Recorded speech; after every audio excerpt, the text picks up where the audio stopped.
Right now, we're on the edge of what could be the biggest shakeup in the auto industry we've ever seen. Here's my take.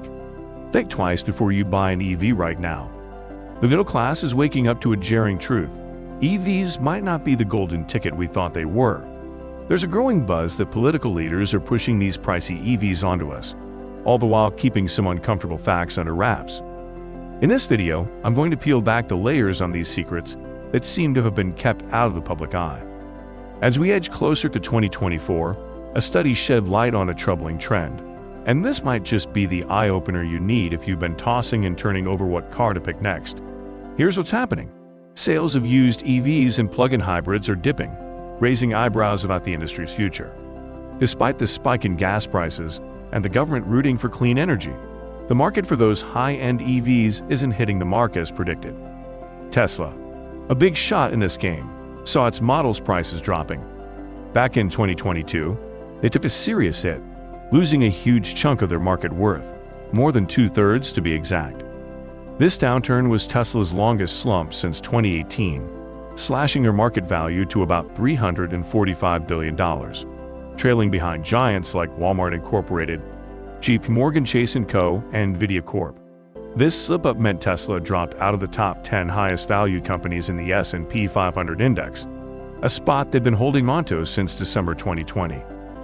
A bunch of reasons piled up for this steep nosedive. A big one was the buzz about a temporary production stop at Tesla's China factory, sparking worries over demand risks. Adding fuel to the fire was Tesla's move to slash $7,500 off the price tags for its two most popular models in the US before the year's end. For a brand like Tesla, where future growth is a big deal for their value, these signs of waning demand were a red flag.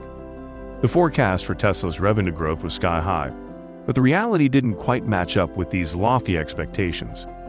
Despite dreams of a 54% revenue leap in 2022 and a solid 37% in 2023, Tesla's stock has been doing a nosedive, throwing investors into a frenzy. Why? Well, let's talk about Elon Musk's latest adventure with Twitter, investor nerves shaking over growth stocks, and the big shadow of high inflation and skyrocketing interest rates that could cool off the EV craze. But hold on, there's more. Tesla's stock taking a plunge wasn't just a small blip. It was a key player in dragging down the whole S&P 500 in 2022. We're talking about a staggering $720 billion wiped off the map in shareholder value. That's not just a drop, that's a free fall. And while Tesla's stock is dancing on thin ice, let's not forget the rest of the gang. Hybrid vehicles. They're not taking as big of a hit, and brands like Rivian and BMW are showing some muscle in this tough market. What's this telling us? If you're thinking about diving into the EV market, you better wear your life jacket and goggles. It's not all doom and gloom though. Hybrids seem to be holding their ground, giving off a vibe of stability in these shaky times. But let's zero in on Rivian. The news isn't great. They're falling short on the production front, aiming for 50,000 vehicles instead of the hoped for 60,000 in 2023. But the real head-scratcher, demand. Rivian's gone quiet on pre-order numbers, leaving us all guessing. The last we heard, they had over 114,000 pre-orders, but now, who knows how many have hit the cancel button. And it's not just Rivian. Lucid Group's also feeling the heat with order numbers dropping. What started as a race to the top with EVs is now looking more like a scramble to see if demand can even keep up with the ever-growing supply of electric rides. Before we dive deeper, a quick pit stop. If you haven't already, smash that subscribe button. Love gripping tales from the EV world? Then show some love with a thumbs up. Ready to buckle up for more? Let's hit the gas. And then there's QuantumScape, the battery guys. Talk about timing. Just as they're trying to make a splash, the EV market decides to play hard to get. The stakes are sky high, and these companies aren't just watching cars pile up. They're burning cash faster than a drag racer and scrambling to make a profit. But wait, there's more drama. Every car maker under the sun, both the old guards and the new kids on the block, have been pumping out EVs like there's no tomorrow. Now we're staring at a potential face-off between too many cars and not enough drivers wanting them. Investors, you might want to sit this dance out until the music settles and the real EV champions take the stage. Now you're probably thinking, there's got to be a way out of this mess, right? But let me tell you, the escape plans we're seeing aren't exactly bulletproof. Take Toyota for instance. They're playing a different tune, leaning into hybrids and EV batteries. Smart move? Maybe. Hybrids are easier on the wallet, and Toyota's got a name people trust.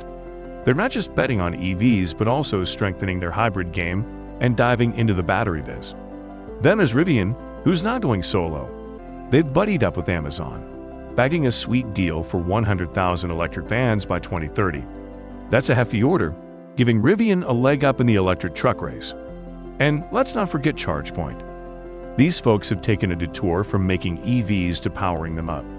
Even with EV sales hitting a bump, those electric rides still need their juice, and ChargePoint's on it, stretching their network across the globe and staying on top of the EV charging game.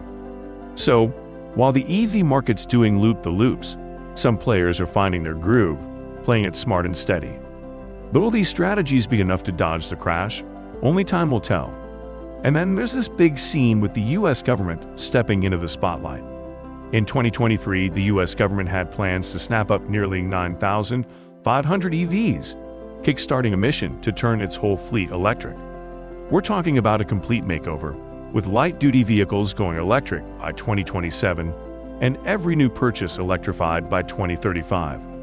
Even the US Forest Service is jumping on the bandwagon, rolling out electric vehicles like the Ford F-150 Lightning. And that's not all. The government's throwing big money at the EV world. Thanks to the bipartisan infrastructure law, there's a cool $5 billion for states to build a charging network that stretches from coast to coast, plus another $2.5 billion to make sure chargers pop up in communities that really need them. The Department of Energy's got a hefty $17 billion to play with, all for boosting the homegrown battery supply chain. Add over $7 billion for battery stuff like recycling, and you've had a serious government-backed EV party. But here's the kicker: EV tax credits. The government's dangling up to $7,500 for folks buying electric wheels. But there's a catch. Not every EV makes the cut, and your wallet's size matters too. It's all part of President Biden's big climate push, trying to make EVs the new normal. And let's not forget the big guns. The EPA's rolling out new rules to cut down those nasty tailpipe emissions, nudging everyone towards cleaner, greener cars. So, what's the real deal here? Are the political bigwigs trying to steer the EV market?